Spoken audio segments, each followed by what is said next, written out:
My lords, today I deviate from the norm and intend to bring you 10 facts about our universe you almost certainly didn't know about, and if you do, well done you.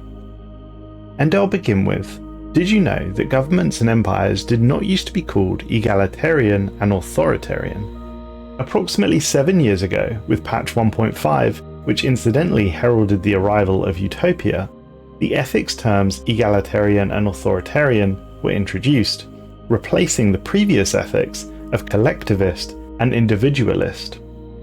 This change at the time was quite controversial, and not necessarily because of the mechanical changes to the game via the new ethics. Some were for, and others were against the change, but I should note that this change came alongside the introduction of hive mind Gestalt empires, which previously weren't added to the game.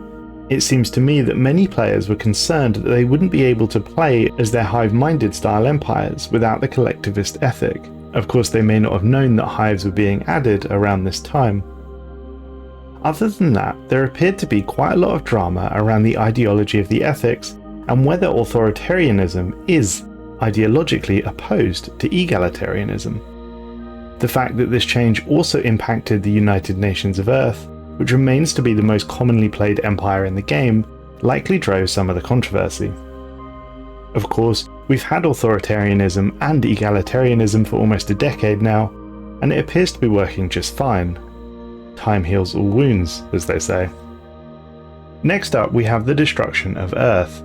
Did you know if you blow up Earth in the Sol system with a world cracker, it has a 50% chance to spawn a wormhole, which will randomly connect to another system somewhere in the galaxy. Perhaps a speedier way to get home upon destroying Earth. The Tiyanki Matriarch and Ahab. The Tiyanki Matriarch patrols a random star system that holds within it a lovely Gaia world. We wonder if once upon a time an empire who the Matriarch held dear occupied it, and perhaps now she views the system and planet as worthy of her protection. In any case, many brave and foolish warriors have attempted to best the Matriarch in combat. One such admiral is that of Reth Undul, a renowned paragon who pilots the battleship AH4B, also known as Ahab. Empires who are capable of destroying the Matriarch will free Captain Reth, who has been trapped in his battleship deep inside the Matriarch's stomach after being swallowed whole. Those empires will find that Reth is a capable admiral and aggressive in combat. He is merciless and singular in purpose, to the point where he will always take an advantage when offered, even should it put him and his ship at risk. Furthermore, he is quite willing to join your empire as a form of repayment for saving him, and hopes to assist in whatever your next hunt is. Next up, we have a character called Jar Jar Binks, and incidentally perhaps the best looking ship in our galaxy.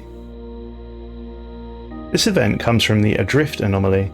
Upon identifying a drifting vessel, which was apparently devoid of all life signs, you can send an away team to investigate. They uncover what is clearly a murder scene, and only one crew member remains aboard the ship. They are described as a long-eared amphibian biped who has been stabbed repeatedly. No surprises for who this represents. Furthermore, the ship left behind is up for grabs and has wonderfully advanced engines. It also happens to be one of the best looking ship designs we have ever come across. You have the option to repurpose the vessel as a science ship, or tear it down and study the engines, giving a 10% sublight speed bonus across your empire. Next, we have Life Finds a Way. Did you know that the Rackets, those little space rats who collect space junk and sell it at high prices, can get a little too handsy with members of your population, creating via xenocompatibility a brand new species? Essentially, at first, what appears to be a normal racket event occurs. They show up, they sell you some rubbish, and they move on. Except this time they don't move on, they stay for a little party. Turns out that they love this party so much, you're gifted with 2,000 energy credits after the fact. Initially, you assume that you just host the best parties. But several months later, you'll find that you've given birth to some brand new hybrid species, which shares traits with both those of the Rackets and whichever of your Empire species went to the party. They'll also get +1 trait points and +1 trait picks. A lovely example of stellar biology hard at work, and as Malcolm would put it, life does indeed find a way. Improbable Ceramics. Perspective is everything. You may have seen a random ceramic pot floating in orbit of a star. Of course, figuring out what it does or why it's there takes some time, and there are various outcomes depending on your empire's ethics. This obviously has superstitious fools written all over it. Non-spiritualistic empires can have two outcomes. One is sadly an unsuccessful attempt to figure out what the floating space debris represents, but does result in several rather upset scientists who feel that they've wasted their time and accomplished nothing. The second outcome is that you determine the object in fact is not really there.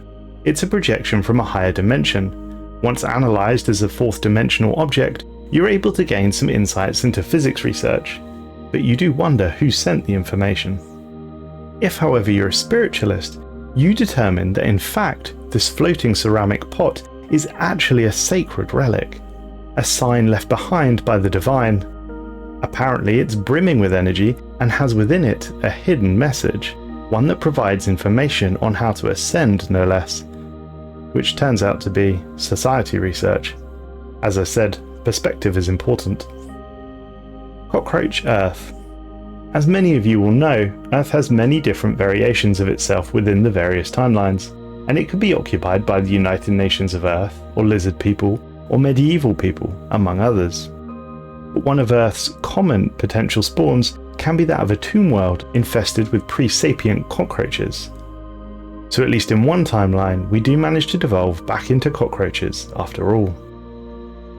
The next one is less so a fact and more an observation. I think that the spiritualist fallen empire may actually be more xenophobic than the xenophobic fallen empire. The xenophobic isolationist is known, obviously, by its designation as being xenophobic, i.e. disliking, fanatically so in this case, aliens. And yet they have a 1-to-1 ratio of nerve-stapled slaves, which I find odd, given that they are supposed to be disgusted by the alien. Conversely, the Holy Guardians, i.e. the fanatic spiritualists, have no slaves at all. They are the only species to exist within their empire. Does that not make them by definition more xenophobic isolationist than the xenophobes? For what it's worth, both of the other two organic fallen empires, the xenophiles and the materialists, also have a 1-to-1 ratio of citizen to slave, but importantly, they use robots and synths as slaves, which I'm sure the xenophobes could also have done. So are they so xenophobic that they need organic nerve-stapled slaves to remind them of what they hate? Quite an odd one indeed. Let me know what your thoughts are on this one in the comments below. Did you know that all of the crisis events have their own specific ambient sound, and if you listen out for it, it will predate their spawn, i.e. this ambient sound will start several years before the crisis hits the galaxy, giving you a subtle warning. I shall play them for you now, but be warned, they're quite creepy. First, the unbidden.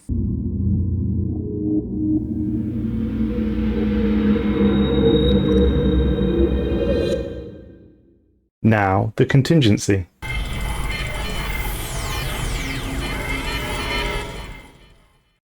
And finally, the scourge.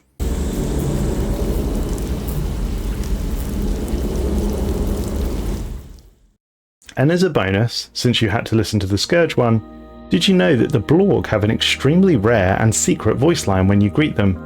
And it goes like this. Friends! And the final Stellaris fact I have for you today is that Sir Isaac Newton is the deadliest son of a bitch in space. And I shall explain why, but I will need the help of a certain renowned gunnery chief. Context first though, this relates to the event called Glancing Hit.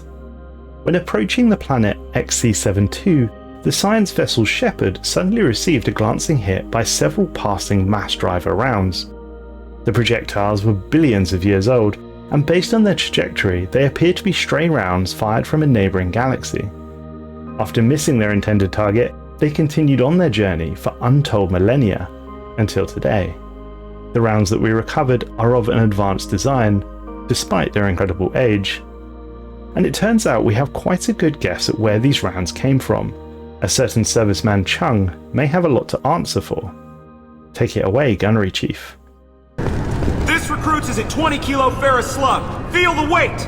Every 5 seconds, the main gun of an Everest-class dreadnought accelerates 1 to 1.3% of light speed. It impacts with the force of a 38-kiloton bomb. That is 3 times the yield of the city buster dropped on Hiroshima back on Earth. That means Sir Isaac Newton is the deadliest son of a bitch in space. Now, Serviceman Burnside, what is Newton's first law? Sir, an object in motion stays in motion, sir. No credit for partial answers, maggot! Sir, unless acted on by an outside force, sir. Damn straight! I dare to assume you ignorant jackasses know that space is empty. Once you fire this hunk of metal, it keeps going till it hits something. That can be a ship, or the planet behind that ship. It might go off into deep space and hit somebody else in 10,000 years. If you pull the trigger on this, you are ruining someone's day, somewhere and sometime. That is why you check your damn targets. That is why you wait for the computer to give you a damn firing solution. That is why, Serviceman Chung, we do not eyeball it. This is a weapon of mass destruction. You are not a cowboy shooting from the hip. Sir, yes, sir. Thanks for watching, folks. Do you have a random fact about Stellaris? Please share it in the comments. And if you want to learn about our potential discovery of a new precursor, then I would suggest that you click the video on screen now.